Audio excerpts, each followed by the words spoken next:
Welcome back, Stillmaniacs. Today we are picking at my Stillmania scab. But before we start, be sure to like, share and subscribe so you don't miss an update. The Sword and Shield Battle Report was always one of my favourites in White Dwarf, as it did away with grubby things like specifics and concentrated on marvellous stuff like narrative. Of course, those of you that are avid Stillmaniacs and have followed the series up until this point will know that Nigel Stillman was a stickler for some good old-fashioned narrative. Being an old-fashioned kind of guy myself, I too am a stickler for a good old-fashioned narrative.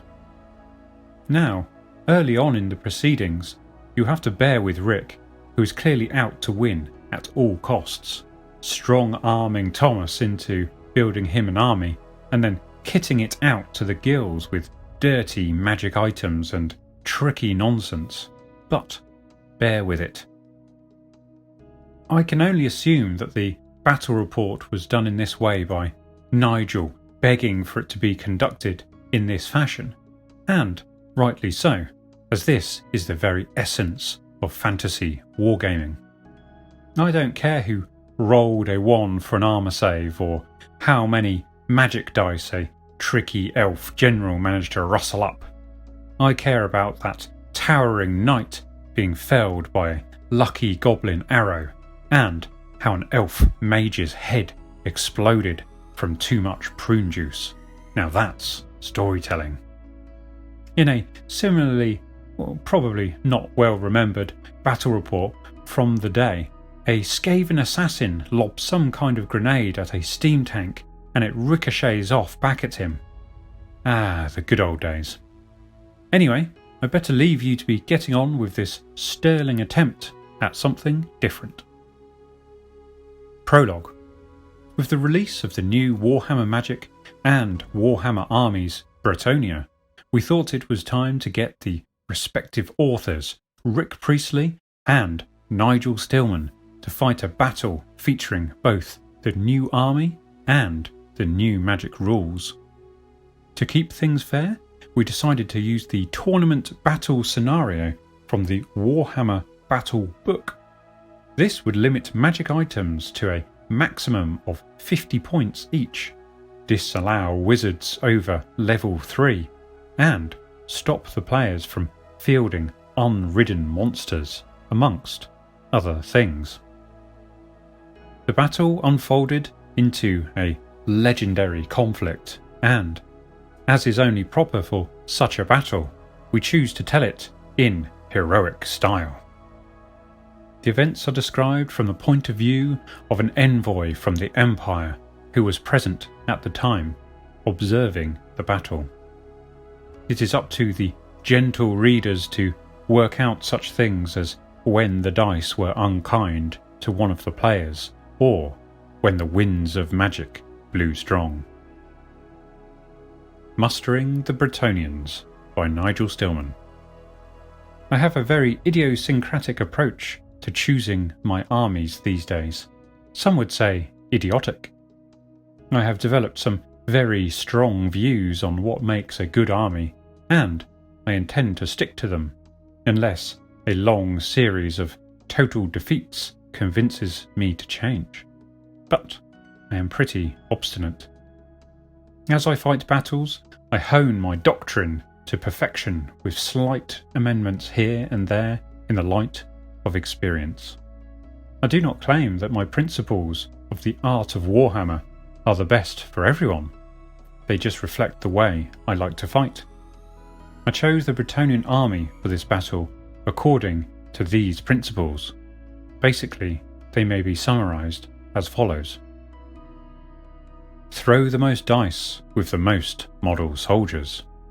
This is my first principle of Warhammer. In my crude way of thinking, roughly half the dice you roll to hit will hit, roughly half the scores to hit will wound, roughly half the wounds will be saved. All you have to do is point your unit at the opposition where you think the odds will be better than his, and shoot or charge. If a unit encounters opposition where the odds are worse, expect trouble, or send 2 units. Average troops are average. Human warriors may be taken as the average, especially on leadership. This means that it is rare for them to flee unless there is a good reason. And if they do, they will probably rally soon afterwards. That is why it is important to advance into the middle ground of the battlefield. Average or better troops who flee off the table on an odd, bad roll of the dice have been wasted. Big battalions. Elite shock troops are for hitting the enemy's elite shock troops. This is where the crux of the battle lies. Using them anywhere else is a waste. It therefore follows that you should outnumber the enemy's shock troops at any point of contact, so as to be more likely to destroy them according to the first principle. Average troops can be made more resistant by their rank bonus. This is important to bear in mind regarding Bretonnian men-at-arms. In this way, average troops can be made almost the equal in defensive power to the offensive force of double or treble their points. In other words, big blocks of infantry can stop the best enemy troops in their tracks. I therefore opted for a big unit of Knights of the Realm and a lesser but still hefty unit of Knights Errant. I gave them characters and banners which I thought would be most useful to them. I was limited to magic items of up to 50 points each, but that is good enough for me. Any more is too much. If the big unit was of questing knights, they would have a slightly better edge for not many more points, but there were not enough knights displaying the fleur-de-lis for me to make a big battalion. As for Grail Knights, I think they are best used as a smallish reserve in armies of a greater total points value. I like Knights Errant, but their inexperience, i.e. average weapon skill, is a risk in combat. However, a regiment under the Infantry banner is an excellent unit of impetuous and reckless shock troops who won't flinch from charging into a hail of elven bolts and arrows. I decided that the lance formation, although more manoeuvrable, was too vulnerable to use in the face of bolt throwers, so I deployed the knights in a deep line. This was too deep a formation for my liking, but there was not enough space for a wider formation. In my opinion, the lance formation is best for units of 10 or less knights, which brings out its manoeuvrability and precision. An excellent formation for a strategic reserve. Larger units in line can hit more than one enemy unit and thus smash an entire enemy wing in one charge. A pleasing prospect. For the infantry, I chose 2 blocks of spearmen and 1 of halberdiers. I intended to take advantage of the massed ranks of the spearmen to confine the enemy. It's always a good idea to reduce the mobility of an elven enemy. I had in mind to use the halberdiers in a linear formation, in part to bottle up the foe, but also to tempt him into an awkward position, which, in a strange roundabout way, is what happened in the battle. I had 2 units of bowmen deployed in arrowhead formations. This is a strong formation which can concentrate its shooting, but it is slow. On a confined battlefield dominated by a central feature, slick deployment and speed counts for a lot, especially if the battle only lasts for a few turns. I hoped that the archers would shoot down the bolt thrower crews, but am now convinced that this is a futile task to ask of them. The crews are too well sheltered. I soon realised that this battlefield was perhaps the wrong place to bring out the advantages of the arrowhead formation, and ordered one unit to break formation. This was so that they could swing around and enter the central wood and engage, or at least face off the threatening shadow warriors if necessary. This would help protect the big unit of knights as it wheeled around. I never forget that bowmen have swords, and I am quite prepared to ask them to use them when necessary. Commandos. I'm referring here to the use of one or two small units of light troops, fast cavalry, flyers, or skirmishers. Their task is to seize and disrupt difficult ground so as to neutralise its usefulness to the enemy, and to strike rapidly at irritating and potentially threatening enemy units, like the accursed High Elf repeater bolt throwers. Small strike units like this often escape attention while the enemy concentrates to no avail on the big battalions. Therein is their opportunity to stealthily creep up and strike. Unfortunately, such troops did not attend the muster before the battle. As for bolt throwers, my doctrine of big battalions should guard against the worst effects of these weapons. However, over several battles I've taken on a typically Bretonnian disdain for such dishonourable devices to the extent of fanatical obsession. I usually realise too late in the battle that it only serves the enemy's purpose to react to them. The correct approach is to advance relentlessly, regardless.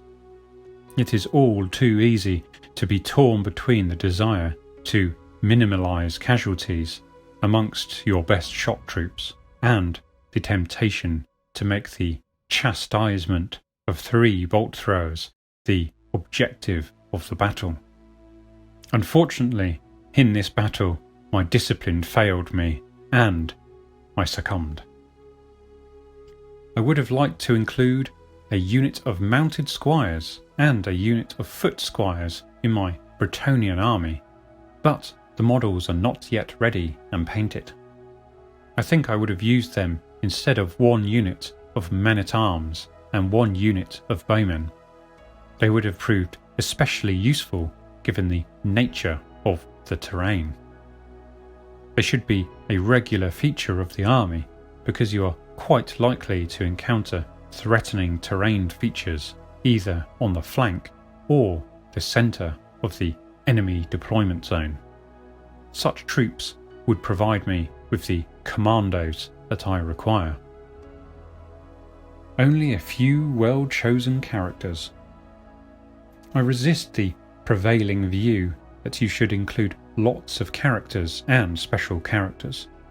I chose only 2 characters for this Bretonnian army, the general and the battle standard bearer, which is perhaps just under half as many as the maximum I would consider worth having. It would certainly make my big unit of knights more powerful to include many characters, but observers were already saying all the eggs in one basket when they saw the big unit. So would this not be doubly true if I packed it with more characters? In hindsight, I would have included a level 1 wizard and a couple of heroes in the army. I favour heroes rather than champions to lead units. One of the main reasons for limiting the points I spend on characters is, I admit, artistic rather than tactical. I just like to see a lot of rank and file warriors on the battlefield, looking resplendent. Too many odd characters prancing or flitting about here and there do not satisfy me.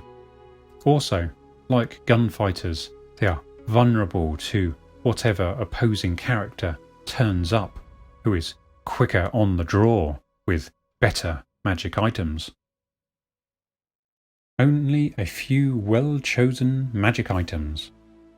Some magic items, which others swear by, I seldom use. Some players like to guard against all threats to feel secure.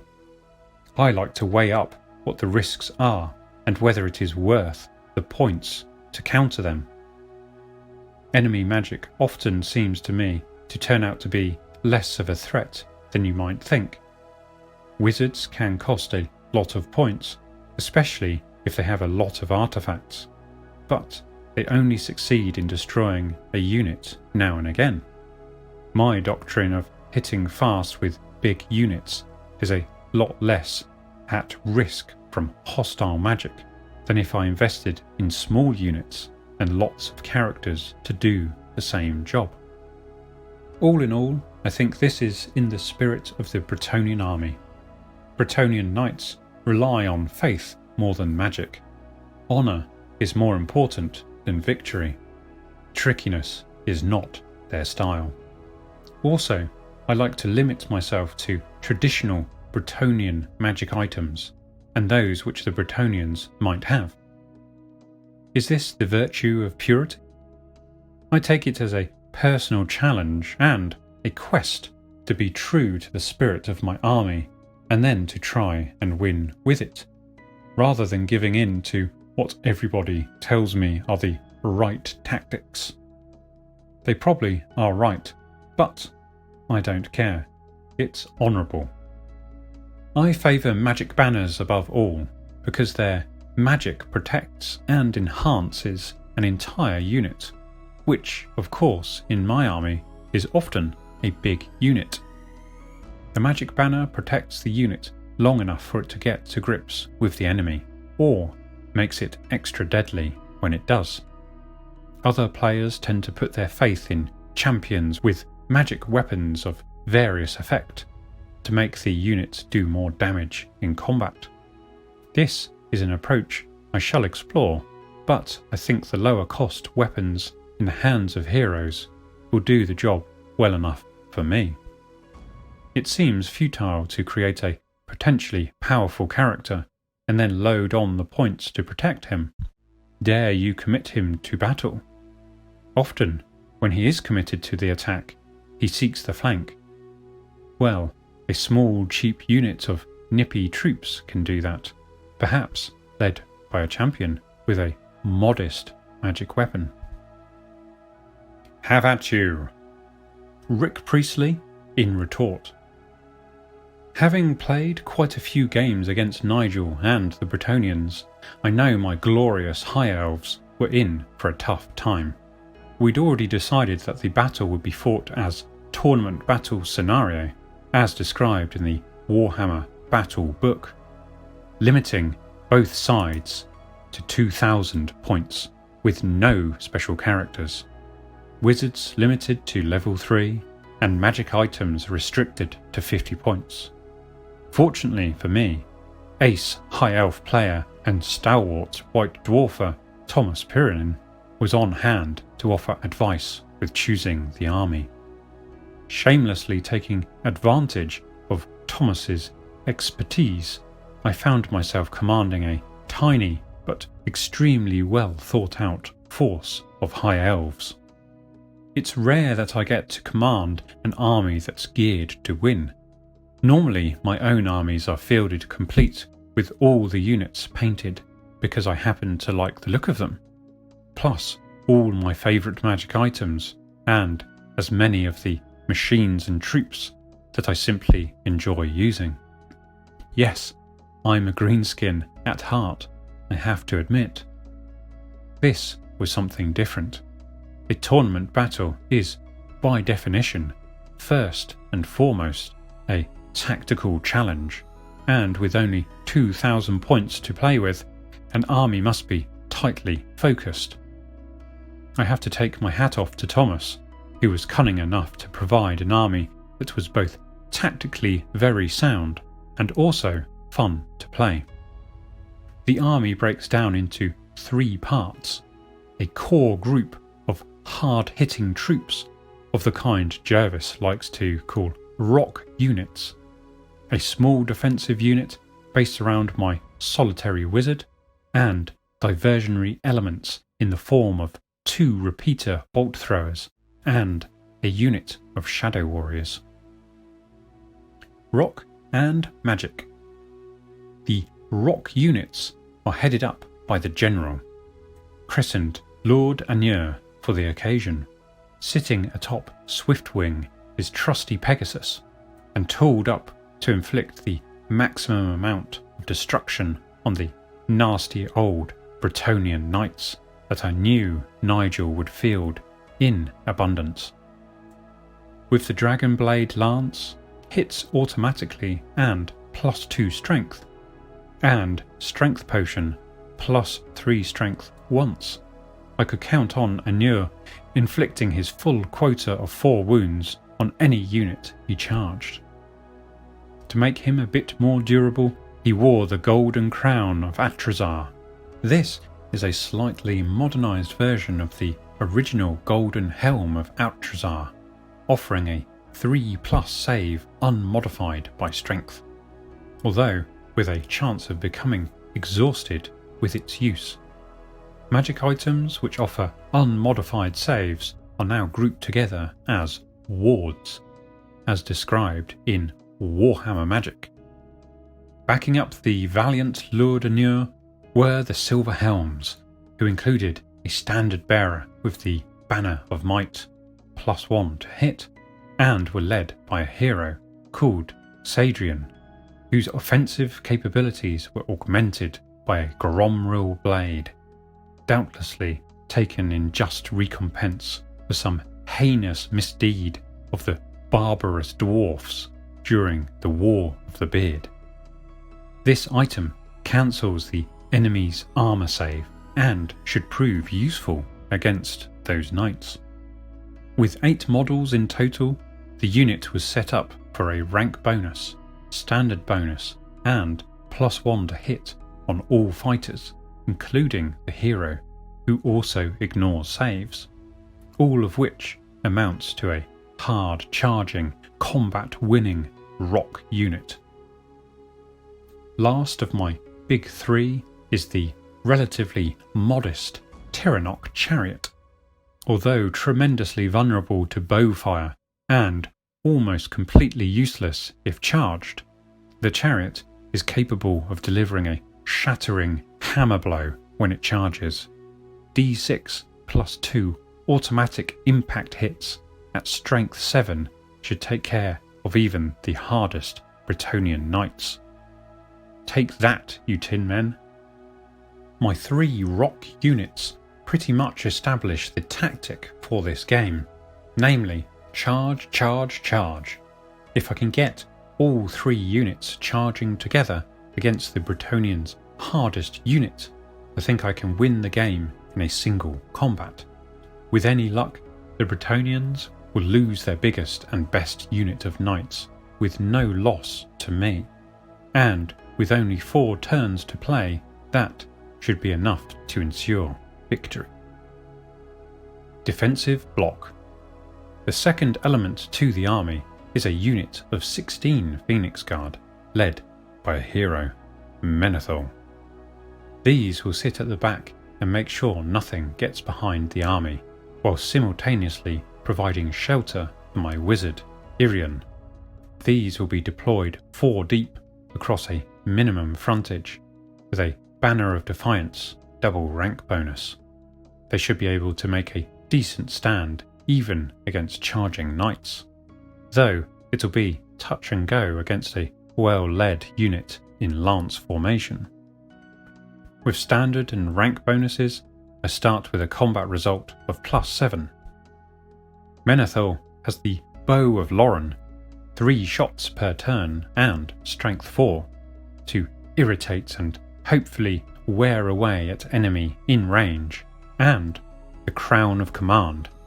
Break tests are taken against unmodified 10, to make sure they stand their ground even if horribly beaten. Master Mage Irian goes in the front rank of this unit, displacing a single trooper to the rear. He has high magic, of course, and 3 magic items. The Skull Staff adds +1 to his Dispel and also allows him to scan for dangerous enemy magic items within 12 inches. A Dispel magic scroll is always handy and gives me a backup should the Bretonnians dare to lob spells at my glorious army. Thirdly, and most entertainingly, Irian has brought along a Potion of Knowledge, a decidedly dodgy brew that allows him to cast a spell without using power, but with limited use and the chance of him going stupid.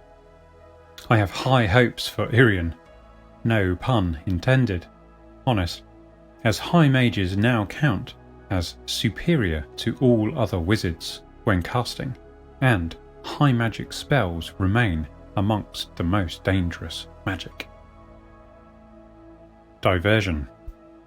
The remainder of my force consists of a battery of 2 repeater bolt throwers and a small unit of Shadow Warriors. The Shadow Warriors, the Nagaroth Patrol, are there to neutralise any lightly armed peasantry the Bretonnians throw to their front, either by delaying them or inflicting enough casualties to drive them away. These are good, flexible troops and the only High Elves able to skirmish, an ability I absolutely intend to exploit to the full. Repeater bolt throwers. Yes, every High Elf army has them. However, with the Lady's blessing, the Bretonnians could screw up any hopes I have of scything down all the Bretonnian knights.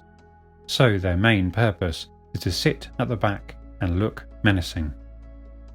I've played Nigel before, and I know that bolt throwers make him go all starry-eyed and foamy at the mouth, so they're worth including for that alone.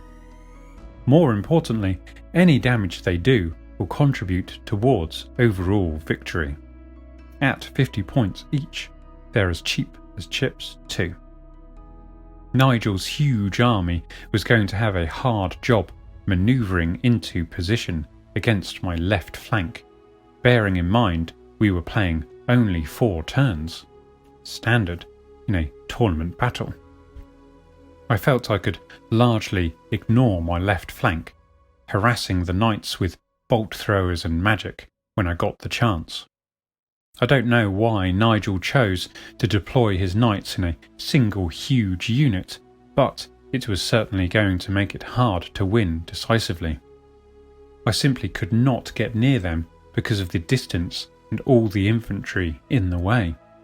On the other hand, the knights were going to have a devil of a job reaching me. I felt that I had little option but to use my original plan against Bretonnian infantry on my right. A bit like using a hammer to crack a walnut, really. The most interesting aspect of deployment was that the larger Bretonnian army was able to force me to deploy my own units, whilst keeping their own core troops off the table until my positions were committed.